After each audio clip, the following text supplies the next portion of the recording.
Let's stay with this particular story now and get the latest from the City of Johannesburg's City Manager, Floyd Brink. Thank you so much, Mr. Brink, for your time this afternoon.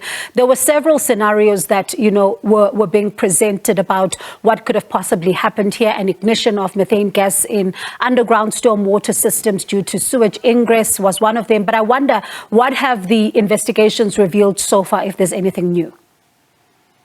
Thank you very much and good afternoon. We need to indicate to you our teams work today throughout the day, specifically looking at alternatives.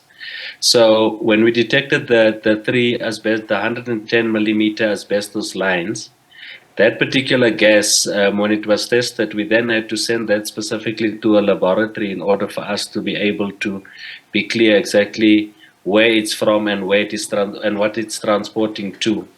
We can indicate to you that we've also tested for ethane as well, and we've cleared the ethane part, so that links back to the gases of Ngoyi gas, which includes a 2% ethane.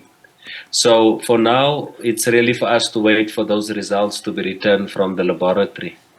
And I wonder if, we can listen to something that your city's civil engineer had to say about this particular explosion to a colleague of mine, Blaine, who really was looking into this particular issue yesterday. And I'm keen to hear your thoughts on this one.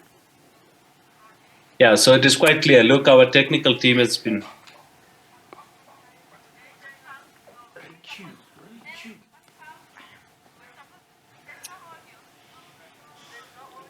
All right. Some of what he says there, apologies, because there doesn't appear to be audio on that particular sound clip. But Mr. Brink, what appears to be that he's saying there is that there could have been a tremor or some kind of seismic activity at around 3 in the afternoon, just before, of course, that's about 2 hours before we then saw this particular explosion. And I wonder if the teams that are on the ground are also factoring this in as well.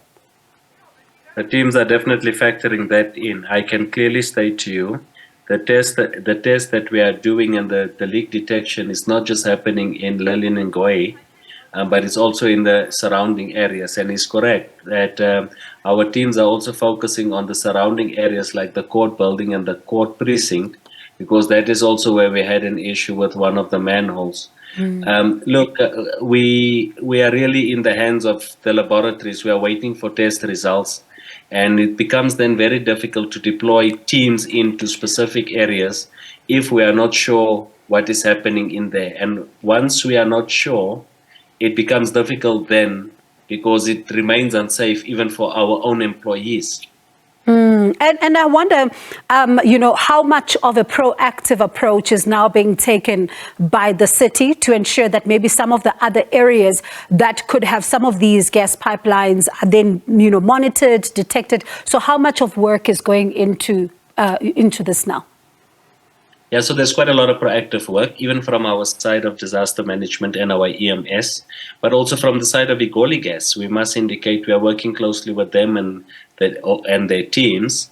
It's now all about being proactive as well. But as much as we are being proactive, we are still in a stage of being reactive, because we're still trying to catch up and just getting to understand what exactly happened on this particular one.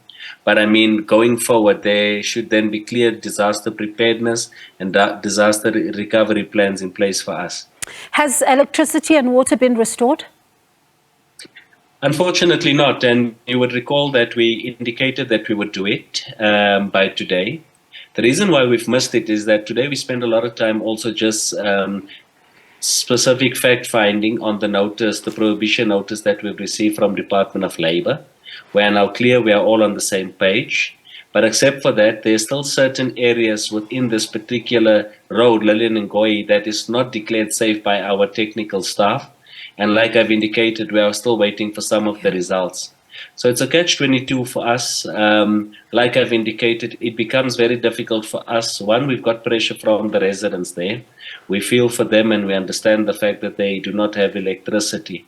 But on the other side, it's a balancing factor for me as well to ensure that from occupational health and safety, that we also ensure that our officials remain safe, because it will be irresponsible of us to deploy our officials in an area where even us, we are not 100% sure or that has not been cleared.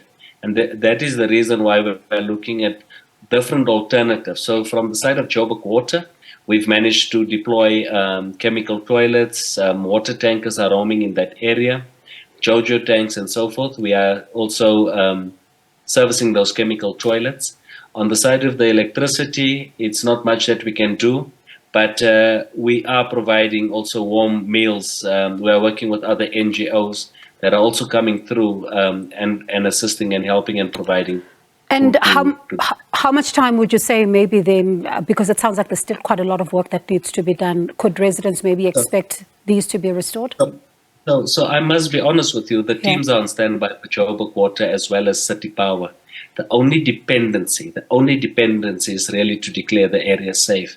And once we can declare that area safe, even from the side of City Power, they've got a clear plan to catch up in terms of this. There are different alternatives to maybe consider a backfeed from Pritchard substation. There's other different alternatives. The main thing is one, the results from the laboratory, so that we can then get to a point where we can declare the whole area safe.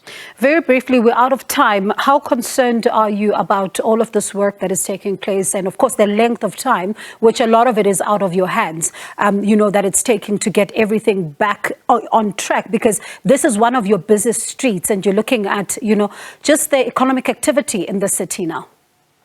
So from our side, from a governance perspective, we will be setting up a specific committee and a team that will only focus on the economic development part. We are well aware of, your SMMEs and so on that will be suffering in that area, informal traders and so forth. But what we will be doing is really to ensure that we get the fence up in that area. JRA already did that. SABC also did the barricading. So at some point, once the area is declared safe, we would also then interact quite clearly and openly with those shop owners around that area, and then see how we can make things to work for them as well. But the main thing is really to get to a point where it's safe for flammable gas and for it not to have any impact on the people there. All right, Mr. Brink, thank you so much for that update. And of course, as you say, it's anybody's guess what could happen now.